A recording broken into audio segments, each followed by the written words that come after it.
So far, everything has happened in the console, but from this lesson onwards, things will be created using Phaser and we'll be able to see what's happening. So in this lesson, what we'll do is create a method to add individual blocks and to be able to reuse these elements in a pool of objects. In the next lesson, we'll draw the entire board. So this method will be called createBlock, and it will receive as a parameter x, y, and data. If you look at block.js, you'll see that those things are expected to be passed when you create a block. Also, we need to pass in the state. So, whenever we want to create a block, we need to see if there's already a dead block, because we're using a pool of objects to save memory and to keep our game not resource intensive. I've added here a new group which will keep all of the blocks in the game. So the first step is to grab a dead block if there is any. For that, we need to type in this.blocks.getFirstExists and pass in false. So we get the first one that doesn't exist. If there is no such a thing, if there's no dead blocks, only then we create a new one. So block will be a new match3.block, passing in the state, passing in x, y, and data. Also, we need to add this to the group. So this.blocks.add gets block added. Now, what happens if that block already exists? Then we need to reset block so that it sets the block back to being alive, passes in x, passes in y, and passes in data. Finally, this will return the block just in case you want to use it for something else. But there's something here, because so far this works, but this reset is not the standard reset for sprites.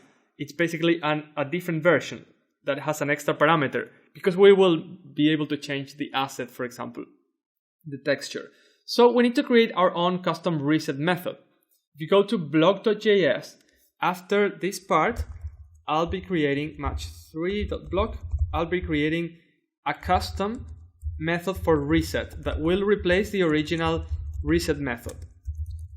So this custom method receives all the parameters that you would expect.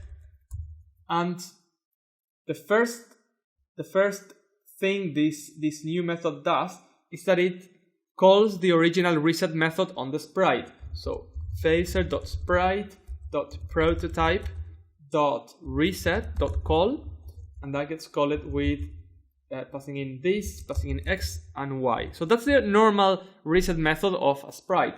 But then this is where our thing comes into play.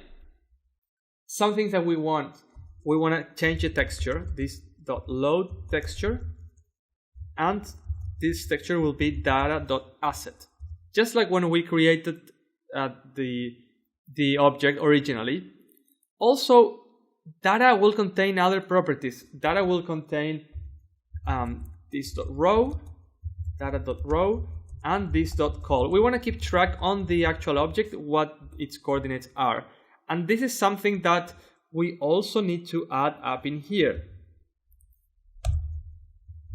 Okay, so let's have a go and see if we can create a custom block. The way to access this is match3.gameState.createBlock. And then what we need to pass in is the coordinates, let's say 150. And then for data, we need an asset. So what asset can we use? If we go to preload.js, you'll have a lot of assets to choose from. For example, this one, block3. Asset will be block3, and row will be 1, and column will be 1.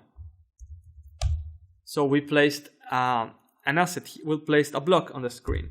We can obviously pick a different asset and put it also somewhere else. And now we have that one here. So we have a working system for the blocks. I'm going to go and kill one of them so that we can reuse it as well. So if I type in blocks.length, you see that it has 2, and I can go to items, children, and get the first one, and kill. So I've killed it, it's gone, and then I go and I create another one on a different position, so it will be on 300, and if we check the length, you'll see that we still have 2 because we're reusing the dead one. So to summarize, I've added a method that allows us to create blocks, and that method has the pool of objects methodology built in. Also, it has a custom reset method that replaces the original one because it passes along some more information. So we've extended the reset method in this way.